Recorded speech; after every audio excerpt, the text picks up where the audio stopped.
قبل از استفاده از میکروسکوپ بهتر است که اجزای تشکیل دهنده میکروسکوپ بر دانش آموزا به شکل واضح تشریح بکنید. برای تشریح اجزای تشکیل دهنده یک میکروسکوپ، فعلا من میکروسکوپ را که دارم یک میکروسکوپ یک چشمی است، میکروسکوپ بیولوژی. اجزای مختلفش من معرفی میکنم.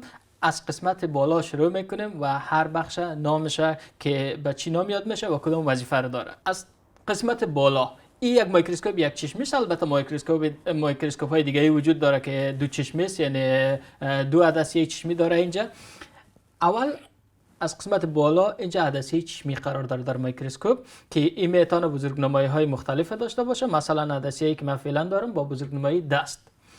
بعد از عدسه چشمی اینجا یک تیوب وجود داره که به نام بادی تیوب میگه. قسمتی که عدسه چشمی بالای زور نصب میشه، این قسمت این بادی تیوب. این قسمت یک صفحه چرخان است و این صفحه چرخان به نام هد یا سر میکروسکوپ میگن. پایینتر از هد اینی قسمت میکروسکوپ میگن به نام بازوی میکروسکوپ. اینی قسمت میکروسکوپ ما و شما یک صفحه چرخان داریم که به نام صفحه چرخان و یا نوز پیس یاد میشه در میکروسکوپ. بالای از این صفحه چرخان یک تعداد عدسیه های دیگر نصب شده که عدسیه ها را به نام عدسه شی یا عدسه ابجکتیو میگن که در این میکروسکوپ ما و شما 4 تا عدسیه داریم که هر کدامش با بزرگنمایی های مختلف است، یعنی اندازه های مختلف خود داره. پایینتر از عدسیه های شی استیج یا صفحه میکروسکوپ قرار داره، قسمتی که ما و شما نمونه و سلاید خود بالای زو قرار میتیم. بالای صفحه میکروسکوپ یک گیراست و این گیرا برای از اینکه ما و شما سلاید اینجا محکم نگه داریم استفاده میشه.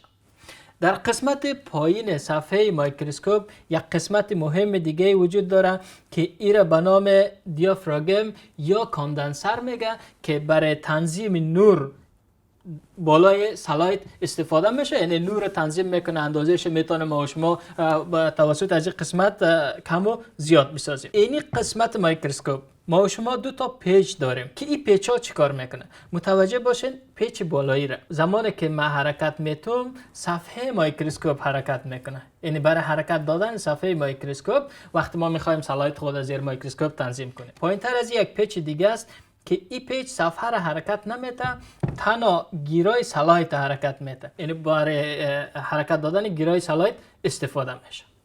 در کنار از دو پیچ دیگه بالای بازوی میکروسکوپ نصب شده، هم در طرف میکروسکوپ قرار داره و هم در این طرف میکروسکوپ، ولی با هم ارتباط دارن، یعنی هرگاه ما یک از اینا را حرکت بدیم از این طرف این پیچ ها حرکت میکنه که یک از این پیچ ها به نام تنظیم کننده زیاد یا تغییر دهنده زیاد یاد میشه. یعنی زمانی که ما و شما را حرکت میدیم استیج میکروسکوپ یا صفحه میکروسکوپ با سرعت با این بالا حرکت و یک پیچ دیگه برای حرکت خیلی ظریف و کم صفحه میکروسکوپ استفاده میشه.